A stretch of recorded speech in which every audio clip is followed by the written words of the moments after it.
পরিবারে অ্যাক্টিভ বন্ধুর পরিমাণ কমে যাচ্ছে, কমেন্টের সংখ্যা কমে যাচ্ছে, তাহলে ভিডিওটি তোমার জন্য। প্রথমেই আপনি আপনার ফেসবুকটি ওপেন করে নেবেন। তারপরে সামনে সাপোজ আমি এই ভিডিওটিতে অনেক কমেন্ট পড়েছে, এখানটাই আমি অ্যাক্টিভ ফলোয়ার খুঁজবো।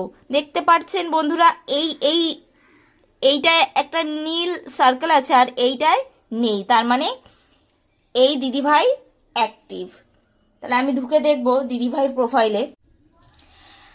দেখা যাচ্ছে 7.8K তার পরিবার, খুব সুন্দর। এবার এই যে একটা পোস্ট, এখানটা দেখাচ্ছে 1 ঘন্টা আগে পোস্টটি দিদিভাই করেছেন, তার মানে এই দিদিভাই কিন্তু অ্যাক্টিভ।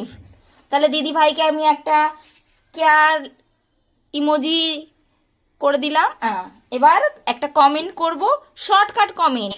এই যে মাইকটা দেখতে পাচ্ছ, এখানে পেস্ট করলে পরেই বলতে হবে, তাহলেই লেখাটা উঠে আসবে। আমি বললাম শুভ সকাল দিদিভাই, দেখো লেখাটা উঠে এসছে। এবার আমি এটা সেন্ড করে দেবো, দিলাম। এবার কোন বন্ধু অ্যাক্টিভ না সেটা কি করে বুঝবো যে না কমেন্ট কম বেশি হয় কিন্তু অ্যাক্টিভ না?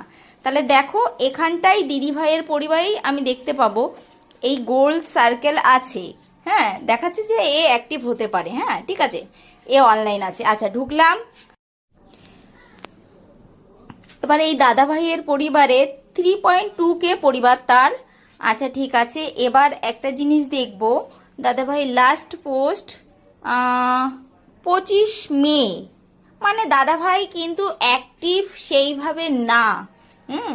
দাদা ভাই কিন্তু সেইভাবে অ্যাক্টিভ না। এটাই হচ্ছে অ্যাক্টিভ আর আনঅ্যাক্টিভের পরিচয়, যে এই বন্ধুদের কম বেশি মাঝে মধ্যে পাওয়া যাবে, সব সময় পাওয়া যাবে না। আচ্ছা এই দাদা ভাইয়ের পরিবারে কারা অ্যাক্টিভ আছে সেটাই দেখে নেবো। তাও দাদা ভাইকে লাইক দিয়ে দিলাম, যাতে দাদা ভাই দেখলে পরে কমেন্ট রাখে। আচ্ছা এখানটা প্রথমত দেখবো দাদা ভাইয়ের ঘরে কারা অনলাইন আছে, তাদের এই যে এদেরকে আবার পরস্পর ঢুকে যেতে হবে। এইভাবে সার্কেল করলে পরেই তোমার ফলোয়ার কমেন্ট বাড়বে।